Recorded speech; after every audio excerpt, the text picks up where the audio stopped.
Yeah.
Think we're ready to get this started.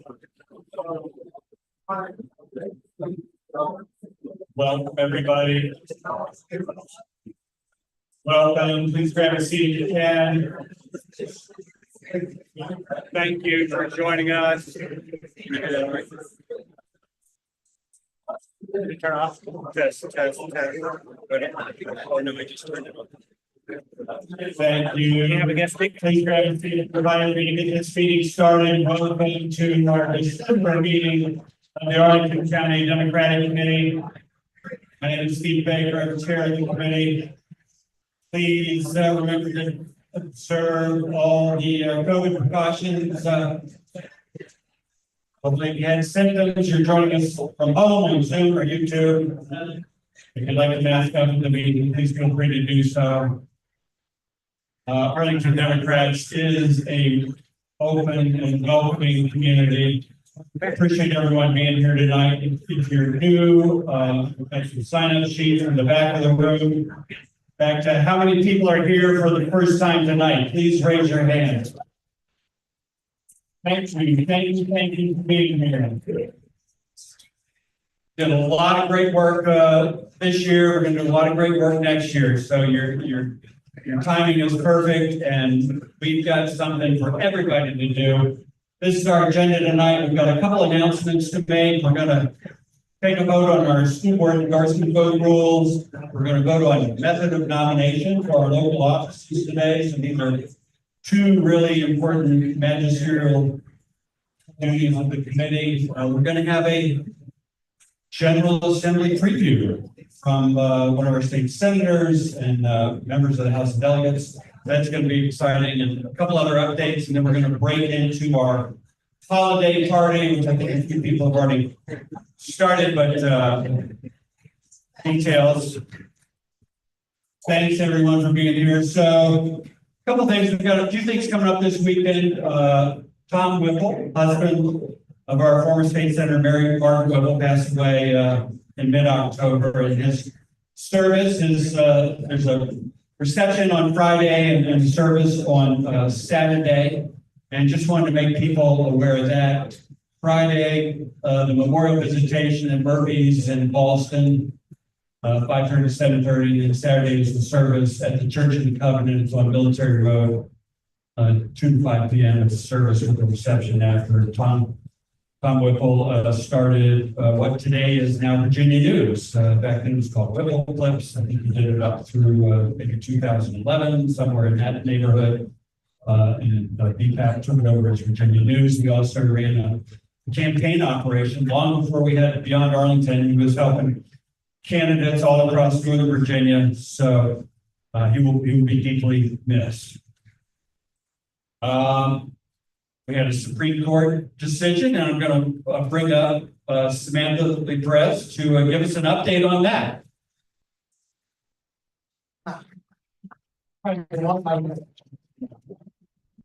Hi, so I was hoping to have a decision to talk about. We don't quite have that yet, but I asked for a moment of privilege to come explain what was going on today at the Supreme Court. I don't know who all was paying attention, but there was a lot of activity down at the Supreme Court today as they were hearing this case of U.S. versus Skirmack.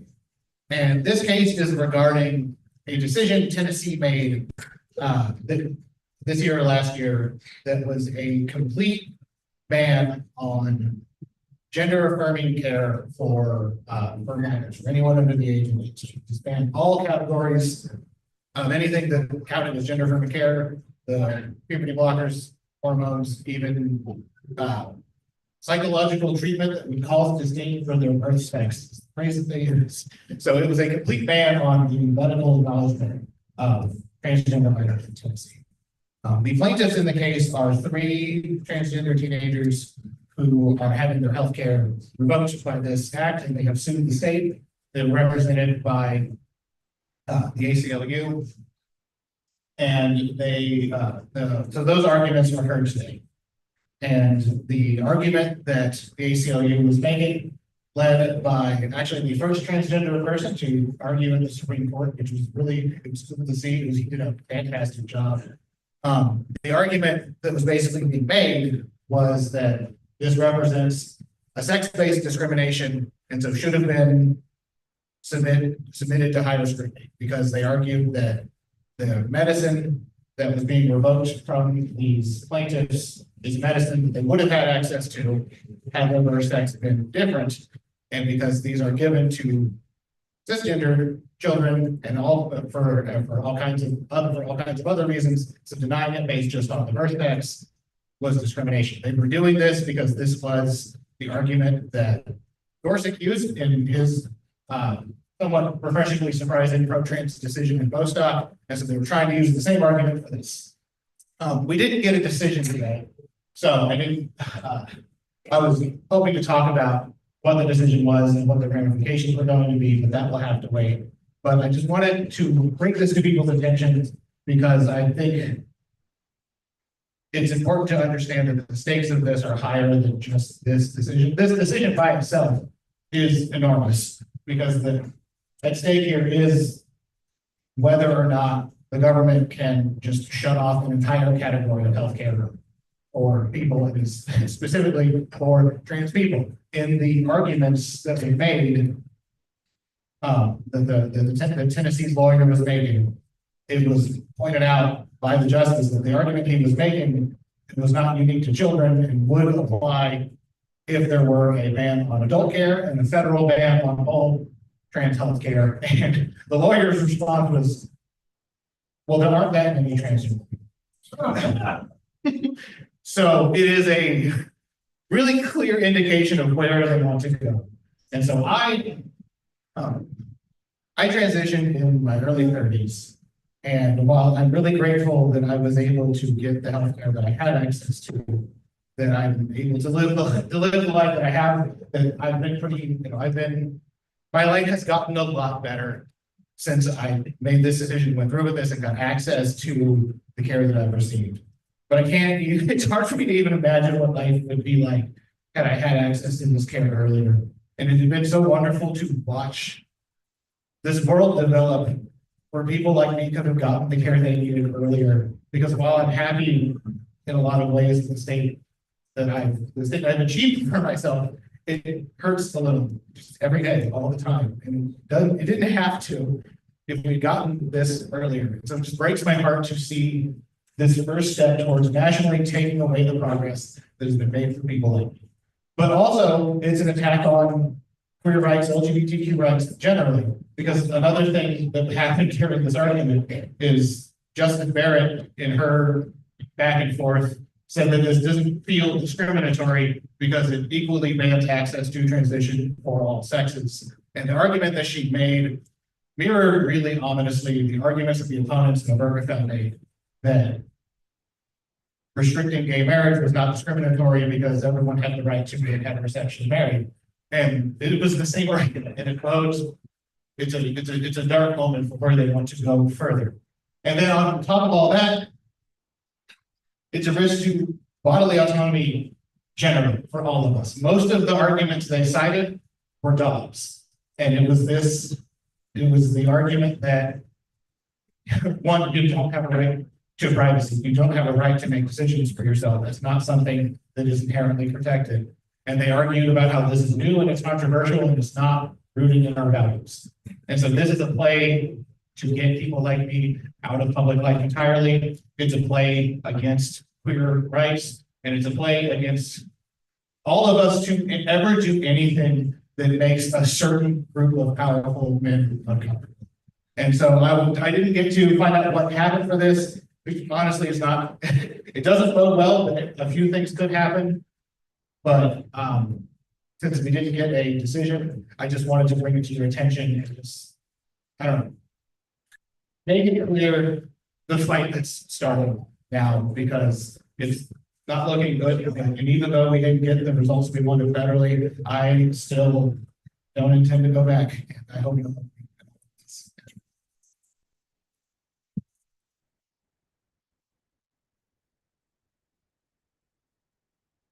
You, Samantha, for an important update. Appreciate that. Next slide. Yeah, so I showed this slide at the last meeting, and I think the day after the election, we had about 22,000 votes.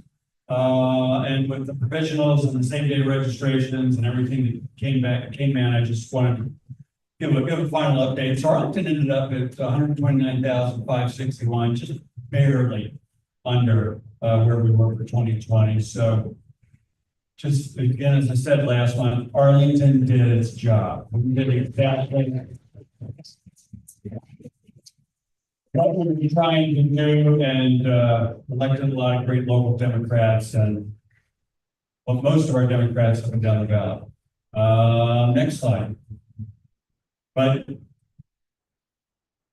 I love this quote from our vice president, and we can't throw up our hands, we need to roll up our sleeves. The job is not over, and will never be over. We're going to keep fighting this fight, and we've got some strategic goals. Go ahead to the next slide. You know, it's really important as we're adjusting to this new moment to just take care of yourselves. Let's take care of each other. Look after one another. If you know someone who's hurting from having worked so hard in this election, or fear of what's coming, be sure to spend some time with them, and just let's all take care of each other. And then we're gonna, as best we can, just hold the line against the dangerous administration and some of the policies that they're talking about. And not just do that, but to work to elect Democrats in 2025. So thank you, everybody, for all that you did.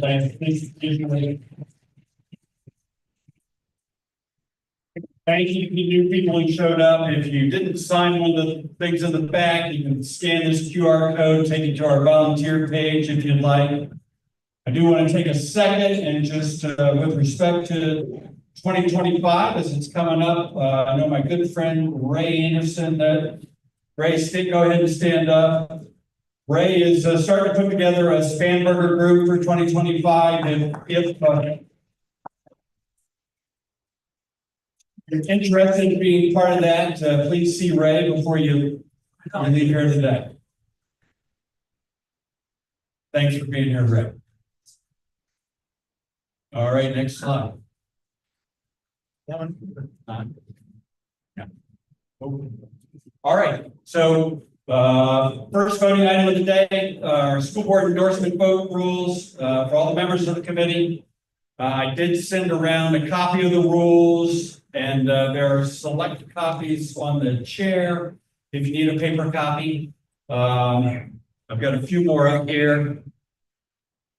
We grab those.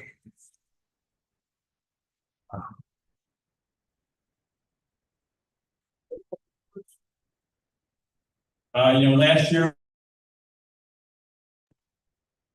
the remote online voting. Bring up Howard Slotky, who has substantial role.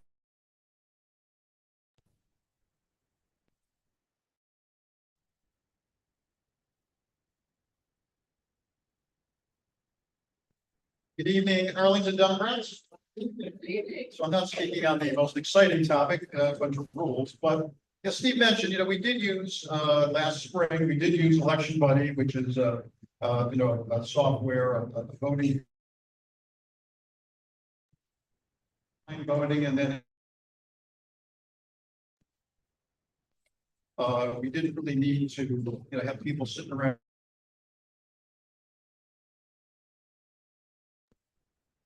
Once all the votes.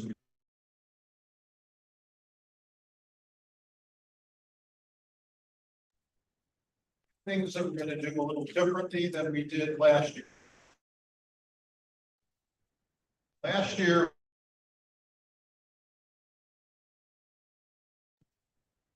voting on a Sunday, and then during the week, I think on a Wednesday night, we had like 2 hours of voting. This is in-person voting.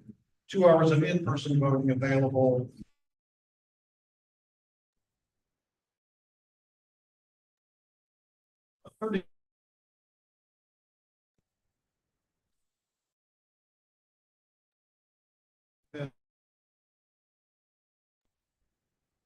trying to set up and,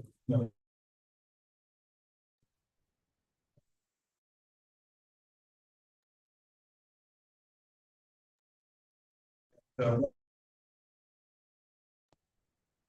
Right. And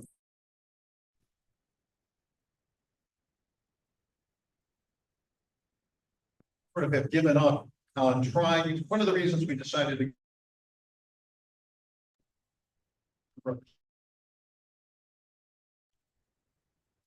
it's really this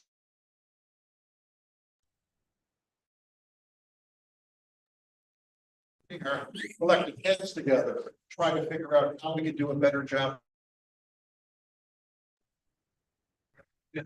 Aware of what the school board endorsement vote is all about, and then actually.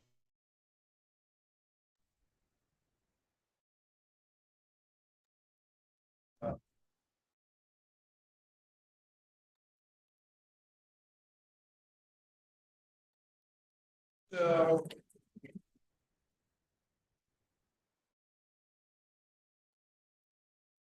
Past spring, some of you may remember. Bryant knows election buddy soon to be better than any of us here in the room. And just for same day registration, obviously you can do that in the general election. So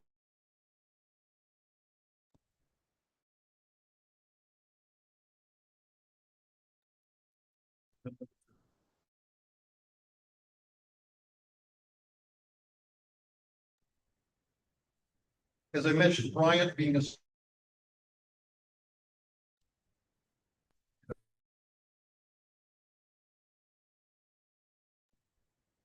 decided to give Bryant some help, so we created a committee.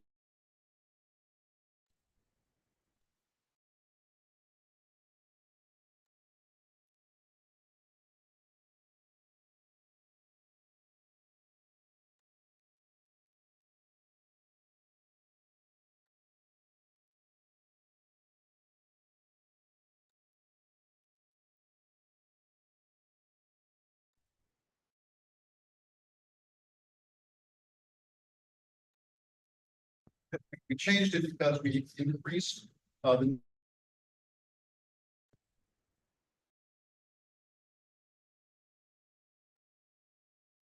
on the committee that actually, pushes the button to.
uploading, pre-vote inputs like done, or, where it is that we.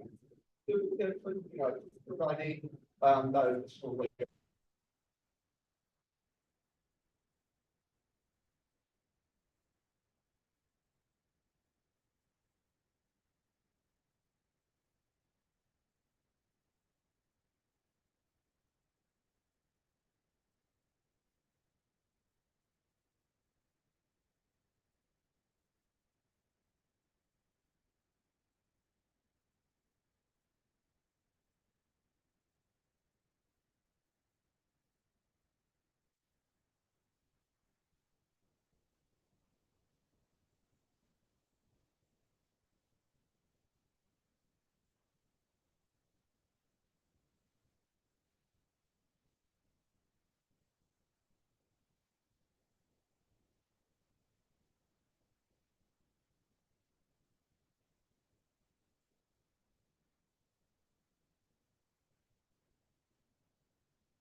Thank you so much, Sarah.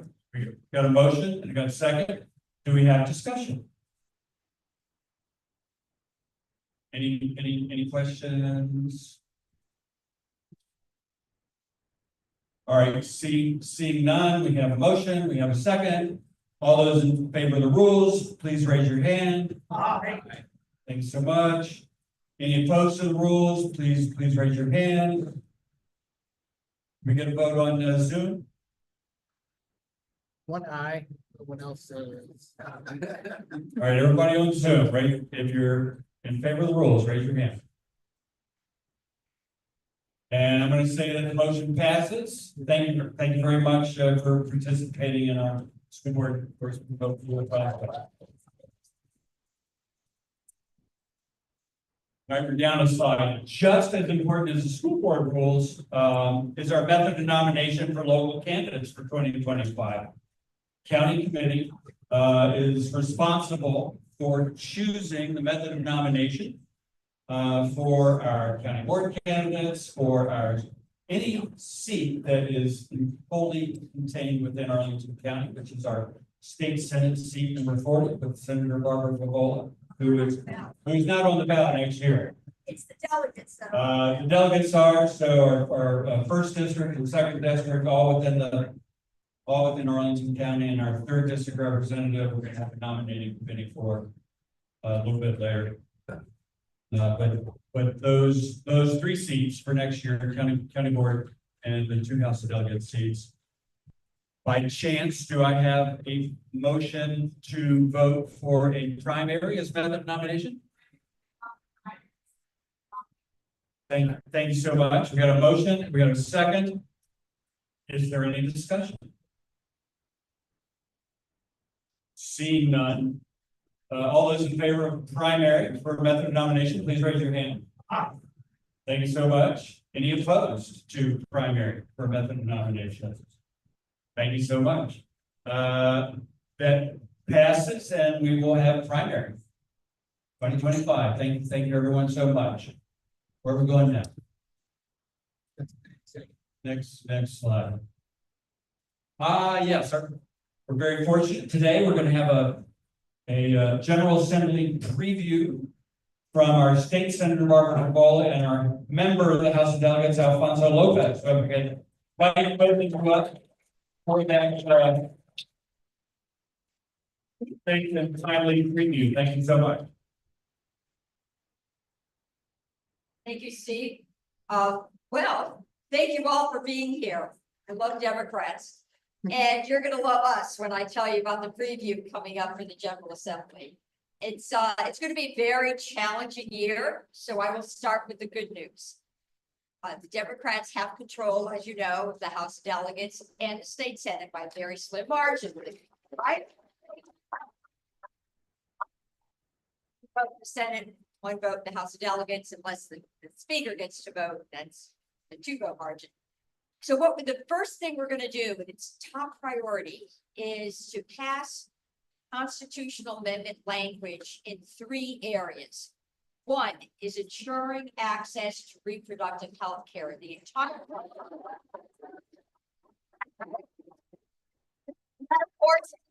Abortion care. So we worked very hard on this amendment, and the language did get voted out of the House Privileges and Elections Committee. It'll go to the floor of the House, and we will also have the exact same language in the Senate. Second constitutional amendment will be dealing with the restoration of voting rights.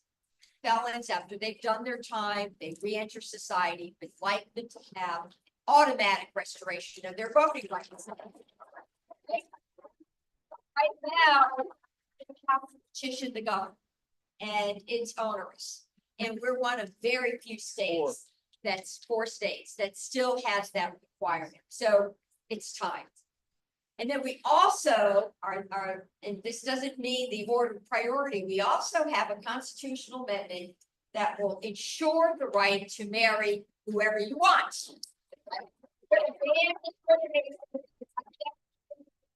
Identity, and we will put that in the Constitution with your help, but there is a process. So these amendments have to pass exactly the same fashion, both chambers, 2 sessions, right, with an intervening election. So our plan is to get them through in 2025, to maintain our Democratic majority in the House in the November 2025 election, come back 2026, pass them again, and then get them before the voters in November of 2026. And the governor doesn't play in any of this. As my colleague Adam Evans says, the governor's irrelevant to this constitutional amendment process. So that's sort of the good news, and those absolutely will be our top priorities. We'll have other issues, the budget, for example. This is the year where we'll make some tweaks. We call them amendments. Our biennium budget was passed last year. We do have an incredibly large gap as a whole in Medicaid funding. It's about $700 million over 2 years. What happened is we, fortunately, enrolled a lot of people under COVID. The federal government made it easy to enroll them. Folks who never would have applied for Medicaid did. And then we individually touched every one of those individuals who was on our rolls to follow up, to see what their status was, their economic status, to determine if they were eligible. What we found was there was an incredible growth in those who are eligible, and there is also a growth in the cost of providing the medical care under Medicaid. So the combination of those things has given us quite a hold. Now, we do have enough growth in our revenue at this point in time to certainly cover that, to maybe do another slight increase for teacher pay. I don't know if that's going to be on the horizon, but we're going to look at it. Our schools continue to need money, so there are lots of demands. It is critically important that we fund our core services and not give away dollars through tax cuts, which we're never going to see again. But that's the debate we're going to have. The governor is bound and determined to give us lots of options on tax cuts, and we're going to have to be very judicious, because I believe, like many of you, many economists, that we could be heading into a recession. And if our economic growth doesn't continue in the out years, then I've got less money coming in, and we'll have less money available to fund education and public safety, and to proceed with the environment and all those important things in healthcare. So heavy debates. Lastly, I will just say, and this is very painful to say, but I think you should know this and not be surprised. All the negative narratives you're hearing right now from the national level, Trump administration, his appointees, et cetera, a lot of those narratives will be picked up by some of the Republicans in our General Assembly. We're expecting to get bills that will require local governments to cooperate with ICE. We're gonna get other probably anti-immigrant bills that will come forward. Right.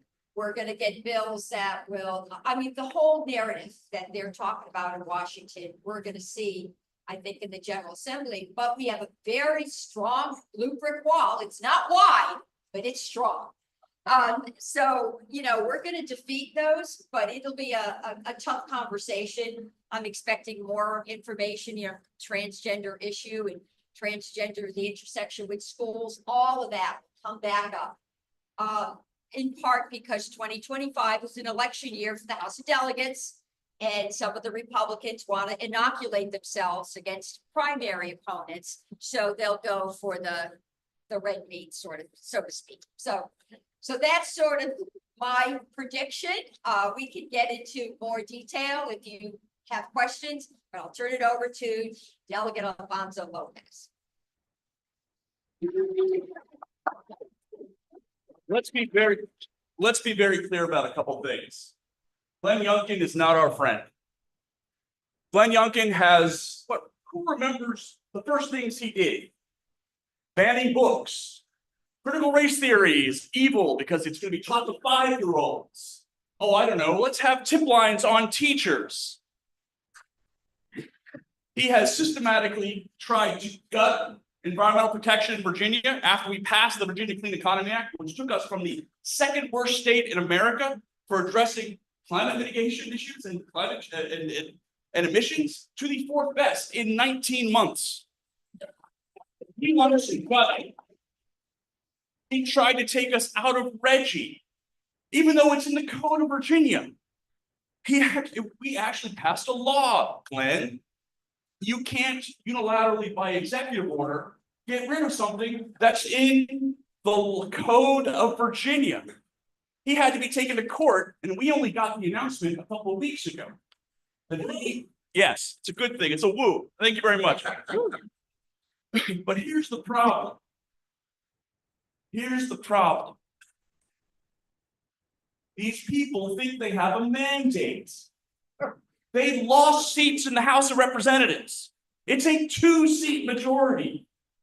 Who remembers the last 2 years? It was the least effective congressional 2 sessions in modern history. They barely passed, 30 total bills? And now you have folks in the House of Delegates who have web pages that say, I want to get rid of the DREAM Act in Virginia because kids shouldn't be getting in-state tuition at our colleges because they're illegal and they're wrong and they need to go back where they came from. No, and you gotta be very vigilant because these people do not care about the rich tapestry of what we are, not what we're becoming, but what we are in Virginia. They are going to go out of their way to demonize kids. They're going to go out of their way to say that, putting tariffs on everything is actually going to fix the economy, as opposed to make inflation go up, prices go up, and costs go up for working families. So what I'm angry about, and I know each and every one of you are pretty darn angry about as well, is that the ugliness we see across the river is going to come and seep into the narrative and the dialogue in the Commonwealth of Virginia. And what's more upsetting about all of this is half of these folks know they're wrong. You get 2 drinks in them at a party, and they'll tell you, oh, hell, Lopez, I know you're right. I know this is the wrong thing to do, but if I don't do this, I'm going to get primary for the right. So it's as if there's a small cabal of people who are making the norms, the approaches, the ways that we've traditionally done legislative transactions in America, which was founded and developed in Virginia 406 years ago. It's like all of that's being thrown out the door. So the states, in the Senate, in the House, we have to be that brick wall. So there are two incredibly important special elections happening right now. One for my friend Delegate Connie Cervato, who's running for the state Senate in Loudoun. And another one, the amazing JJ Singh, who would become the first Sikh in the history of Virginia to be elected to the Virginia House Delegates. And they're Loudoun-based seats, so they're nearby. They're nearby, they're Loudoun-based seats. And one thing I'm incredibly proud of, having come up through the Arlington Democrats, is you folks are legendary. Right? You want to win an election? Call Arlington. You want to get a ton of folks to come and door knock? Call Arlington and Steve and the amazing Charlie Conrad, Kit Malinowski.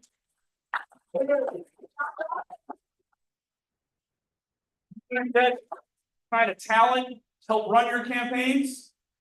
Call Yinks, call all these folks who are doing national level stuff, state Senate races, state house races. And God knows they come up here and they do enough fundraisers too. But here's the thing, folks. It's 21-19 in the Senate. Connon's gotta win. Or else Winsome Sears is going to be the tiebreaker on sensible gun violence prevention legislation, environmental protection, social safety net, protecting immigrants across the board. We know exactly how Winsome Sears is going to vote. So no one's paying attention. But you got it. Because we have the right message in Virginia. We're the world zip code in the 3rd district. We are the rich tapestry of what Virginia is in Arlington. We can't go back, as you said. We can't go back. And we need a brick wall in the House that is fighting for working class people, that cares about working class values, that cares about jobs and economic development, and making life better for folks so that your kids can have a future. And that's what our message has to be. And that's what our message is going to be, if I had anything to say about it. But I gotta tell you folks, I'm scared. I'm really scared. I've had countless meetings, activist groups and advocacy groups, the New American community, the immigrant community, the environmental community. Stuff going on across the river is not normal. Right? It's not okay. Dr. Oz is the head of CMS. RFK Jr. is the head of HHS. Matt Gaetz as the head of the DOJ. They got expert at DOD. It's scary. I mean, you've got delegates and senators in Virginia who want to copy that and bring it to Richmond and affect your life even more directly. Folks, we're the brick wall. All of us, together. Together, we can bring sanity back to our public dialogue and back to how we govern. Because Virginia is a rich tapestry, and we're not going back.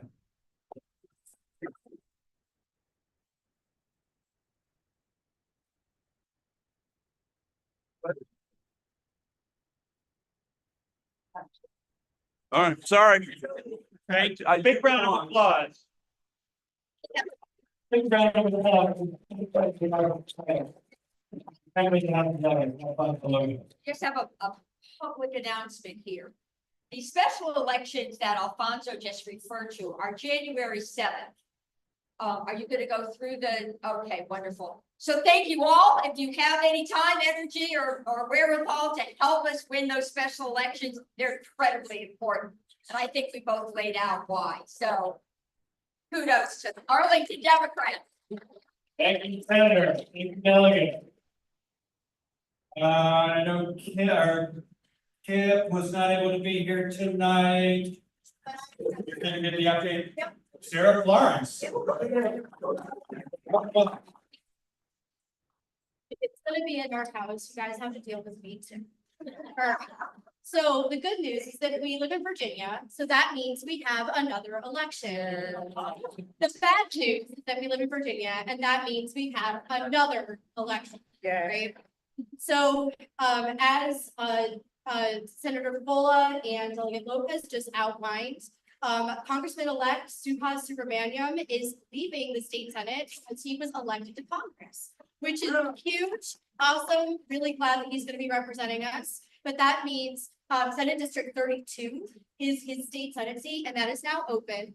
And because, Kanu Srinivasan is an angel, he decided to resign his delegate seat so that these two special elections could be held at the same time. So, so we also have House District 26 open as well, and usually it's one right after the next.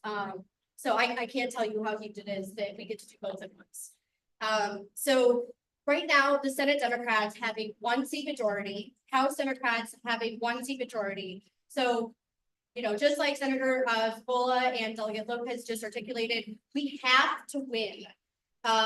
You know, we've got a huge agenda that we want to keep, you know, passed. We've got Republican legislation that we need to head off. It also includes the first round of votes for a constitutional amendment to protect abortion rights in Virginia in our state constitution. So we can't lose this year or next year. We have a lot on the line.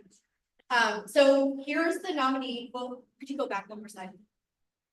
Yeah, so here's the nominees. On the left is Kanu Srinivasan, current delegate. And on the right is JJ Singh. They're both fantastic candidates. Next slide. And here's the district. So obviously they overlap quite significantly. Both teams are working very well together. We've already been on the phone, not with JJ's team yet, but we did speak with Kanan's team, and they're currently working on figuring out some opportunities for Arlington Democrats to get involved. Go ahead. So our current plan is that there's going to be weekly phone banks, probably at our house, maybe elsewhere. If we can secure a library room or something. Details are to be determined because, like I said, they have a very tight race to run. So that means that they're still gathering details. And once we have them, we will let you know which dates. Will probably be the same day or days each week. It also means that there will be weekend canvassing opportunities for both candidates in Loudoun. You know, as much overlap as humanly possible, but maybe just some for Conan as well, because his district extends a little bit. So we will have that also available as soon as we have dates, times, etc. out in Loudoun. We will let you know. Go ahead. And looking forward, so I mean, once this election is over, we live in America, and so we've always done elections. So just like last year, Wisconsin holds its state Supreme Court elections every April. They also hold a lot of local elections, which means there is going to be work to get turnout up for the primary, which takes place in February, usually late February. I don't know the exact dates. And those elections will take place April 1st. So there will be some phone banking out there. I don't imagine you're going to be traveling, but if you would like to travel, that would be a fun opportunity. There's also going to be other special elections for Congress and other opportunities as they arise. I already know that, you know, Representative Elise Stefanik is going to be vacating her seat to be UN ambassador. So that's an opportunity and a very, probably an outlier, but potentially flippable seat up in New York. And there will also be targeted Virginia districts for the House of Delegates that we will work from here in Arlington, I mean, our vote will matter a lot for statewide stuff, but we'll need to secure both houses of the General Assembly in order to make sure that, you know, that we have a full majority and a full trifecta going into 2026. Next slide. And these targets are we're gonna be working with Sam Shirazi to figure out the best targets for these districts right now. Like if you look at the tweet that we have posted, there's about 7 Virginia House of Delegates seats that Kamala Harris won, but are currently now held by Republicans. So we have a lot of opportunities for pickup. We may not pick them all up, we may pick up some, not others, but we've got, you know, a lot of opportunities to hold the legislature, and that's the work we will be doing going forward. I think that's it. Do you have questions? So, special elections are only a little more than a month away. Yeah, And yep, so I January 7th. see these TBDs, I assume TBD means really soon, right? It does mean really soon. We are literally waiting with bated breath to hear back from Conan's campaign manager. And But we talked to him over Thanksgiving weekend, so. are they considering things other than front banking and canvassing such as potentially postcard writing? I know we've been all over the job of postcard writing. To my knowledge, no. But that doesn't mean it's definitely a no. We solely talked to him about canvassing opportunities and about phone banking opportunities, because those are by far the most effective way that we can do it. We might have some postcarding opportunities, but I do want to hammer home that phone calling, sometimes text banking and knocking doors are the single most effective way, I guess the 3 most effective ways of getting voters out to elections and stuff. So, yep. Any other questions? If not, y'all can find me after. You can email him. Email is beyond@arlingtondemocrats.org. Or track one of us down. Thank you, Sarah. All right, a lot of exciting opportunities coming up.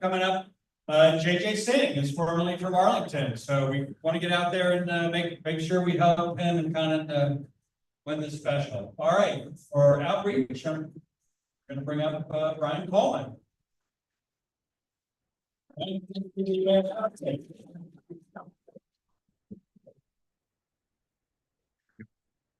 So we have a few things, one is short. You hear me now? Yeah. All right, perfect. All right, so it's got a few things. We want to keep this short so we can all get together and have our holiday celebration. So one top line item, I think it's really important to show how much we've gotten done this year. We've had 60 events resulting in 103 new volunteers, and they're all super excited to get involved and do something next year. We have very coverage in place. And I'm really excited to work with all of our identity caucuses so we can use all the resources we have effectively and make sure we drive up the vote and really inspire people to get out, not just to vote, but also participate in whatever way they can. We have 212 new voters registered. So as I said earlier, we did what we could here in Arlington. We turn out the vote as best we can, and I know we'll do the same next year. It's the second point for events. So this Saturday, which is the 7th, we have Latino Caucus event at Café Saison. It's their holiday breakfast from 9:30 to 11:30 a.m.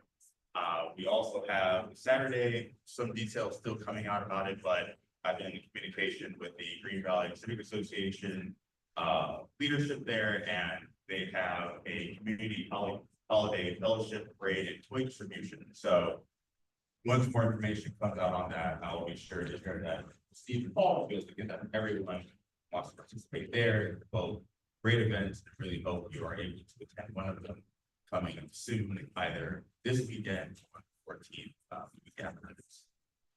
Lastly, we have our food donation. So see, there's Charlie Conrad somewhere around here. He was collecting food back table, so early. So please remember to donate food for AFAX. We have that every meeting and continue to do so under the Veterans and Military Families Caucus. That I'll pass it off back to. Thank you, Brian. Thank you, everyone. Outreach this year. Fantastic job. Let's see, next we're gonna bring up Arlington Young Democrats. Right, back up. Although I also serve as the president of the Arlington Young Dems for this year and also for next year. Go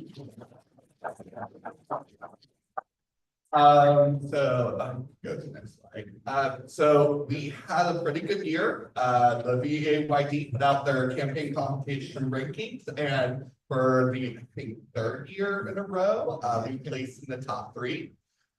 So thank you to all of our YDs for being out on the door, singing, text, making calls. Also want to give a shout out to one of our high school Dem chapters here in Arlington, Washington and Liberty, also made a leadership board this year. So shout out to our high school Dems for also going on the board.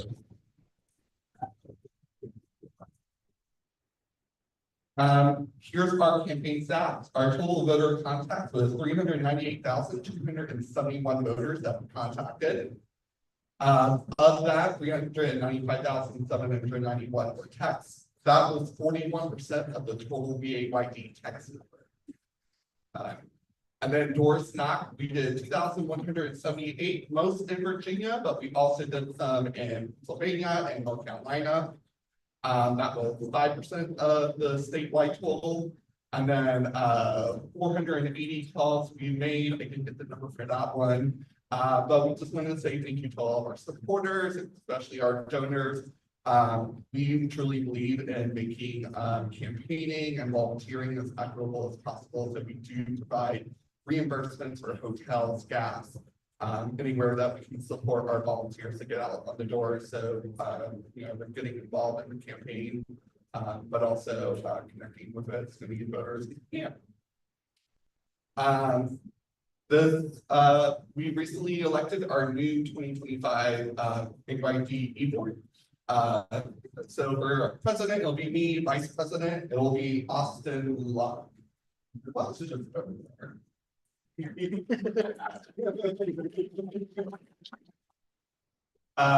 then Caitlin Boyle will be coming on as secretary. Bill Catado is continuing his legacy by staying in our treasurer position.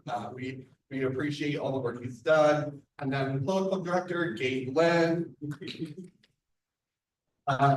Membership director Brian Coleman. Our community service director, Via Simon, diversity and inclusion, Mark Croman. So these are our elected positions. We do have appointed positions coming up. I think that's the last slide, so go to the next one. I'll get to that. So this weekend we'll be having our annual holiday brunch. It is after the Latino brunch.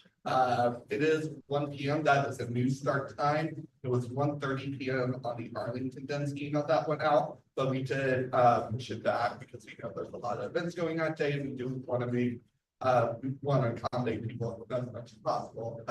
So tickets are $40 for non-member. That includes the brunch and 1 drink. Of course, you can get more, but it'll be for your own cash. But come on out, celebrate our new e-board, and also celebrate our membership awards winners, and help us get ready for the special election coming up for next year. If you want to buy your tickets, give you all a few minutes. Well, all right. And then next weekend. And if you'd like to sponsor us, that same link will bring you to our sponsors, and I'll also include the benefits. $75 gets you a shout out, and if you bring your name on our email list, and our social medias, and everything goes on there. If you're interested in learning more about it, just come find me or Austin, and we can talk more and figure it out. And then next Saturday, AYT will be getting up bright and early to go over to Arlington National Cemetery to go place wreaths for Wreaths Across America. If you would like to join us, we gather in Roslyn to take the shuttles from Roslyn to the cemetery. You can scan that QR code. Hopefully it's not muddy this year. If you are a young Dem, so you're between the ages of 18 and 36, and want to get involved in AYD, we definitely encourage you to sign up for one of our appointed positions. These positions help us as the elected board and the organization as a whole do the work it takes to reach out to a community that has like 56,000 young voters. That's a lot of work. So if you're interested in more about joining an applied position, come by me or Austin, and you can talk. That application closes December 11th. See in that QR code. And if you know any recent young gents that moved to the area, encourage them to apply. That's it. All right. Cool. So short presentation, but we're excited for 2025. Ready for what is going to be a historic governor's election. AYD is going to be doing a lot of work this year in terms of restructuring our organization and also finding new ways to connect to our young voters. So more information about how we're going to do that and ways that can help us achieve that goal will be coming out over the next few months. But other than that, and we will get to the snacks, I'll be able to see.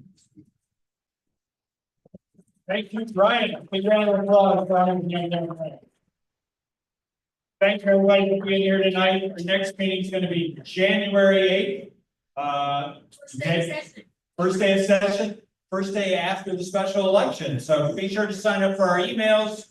Get on that list, get info on how to participate in the special election. Please stick around for the party. I think we have some food left, and we'd love to meet you and chat with you. And thanks again for being here. Happy holidays, everybody. Take good care of yourselves. See Ray in the back of the room if you want to participate in the Spam Burger campaign. Again, thanks for being here, and we'll see you in January.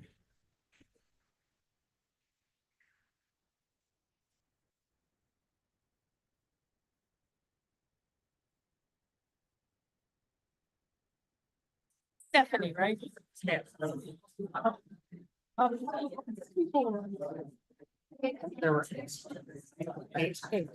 Just curious, how many compared to the market?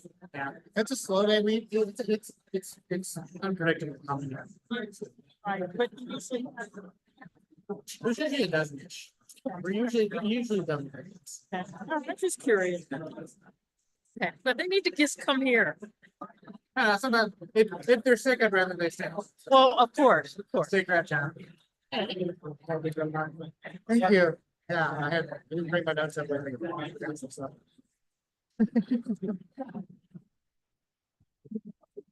I had written down some particularly like it's not fun.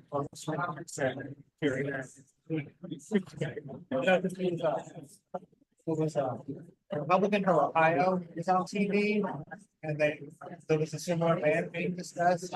They asked like what do you think? Like, what do you think about the trans kids that are harmed by this? And the guy said, I think that will be less of an issue. That's an insane thing to say. And then out of the rally,